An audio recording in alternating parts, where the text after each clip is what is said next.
Okay, I can also do a more dynamic stretch for that can be part strengthening and part mobility. And I can do this at the field. I would strongly suggest this as a warm-up. But I can also do it at home. So here we're gonna use a railing or something that can support my body weight.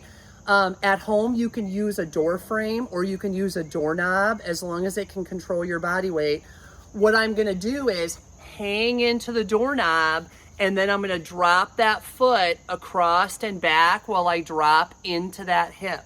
So not only does that work on mobility because pelvis is outside of knee, so we're putting that on stretch, we're putting it on stretch in a very functional position, which is what you need for hitting and what we need to stack up to throw.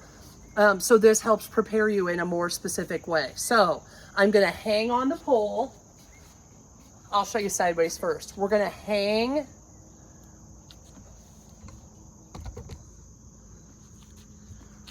We're gonna hang on the pole. Okay, so I'm gonna bend my knees, I'm gonna stick my butt out and rotate my pelvis forward. I'm also gonna keep my upper back up or my head up because I want my upper back to be able to stay up while my body is bent so that I stay low to throw, right? We don't wanna stand up every time we throw.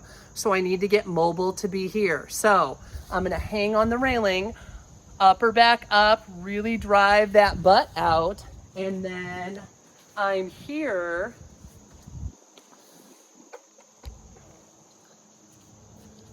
Okay, then I'm here and I'm gonna drop, step across, come back, drop, step across, come back, drop, step across. You can alternate it. It's a really good strengthening tool for sprinting, change of direction, and vertical leap as well.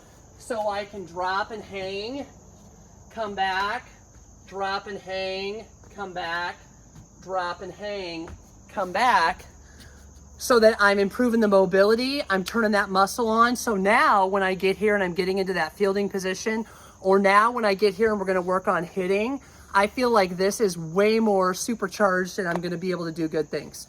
Okay, so let's talk strengthening of that same muscle group. Remember we talked about it is hard for me to get into this position, both because it requires a great deal of muscle length, but it also requires a great deal of muscle strength.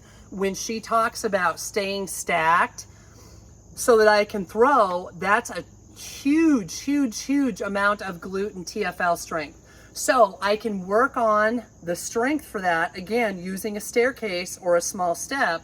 If I cross my foot over and I step up and then I come back across as far as I can, step up, come back across. And again, the goal is both sides of my pelvis, belly button is facing forward and coming back. You start with a touch pattern, okay, meaning the right foot comes down and I push up through my left hip to get down. And then as you get better at this, we want a no touch. So I can lower, barely touch, come back up, barely touch, come back up, barely touch. Now I'm hanging on for balance because I'm old and I'm out of my athletic prime. But you guys with very little handheld support should be able to touch and go, while keeping your belly button forward. Now, I did 5 and my left butt cheek is on fire. So whatever foot is up is the one that's doing the work. Take it to the point of feeling tired, right? So 5 or 10, and then walk away from it. And know that that exercise is one that you're gonna feel tomorrow. So if you have something big, if I have some big sprint test or volleyball game or whatever, try this when you don't have that. Because it's going to make you tired quick and you're going to maybe be a little stiff the next day.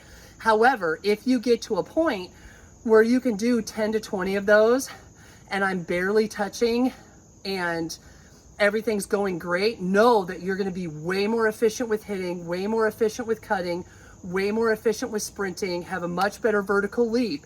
This single exercise is huge in improving glute recruitment, for all of those really great things.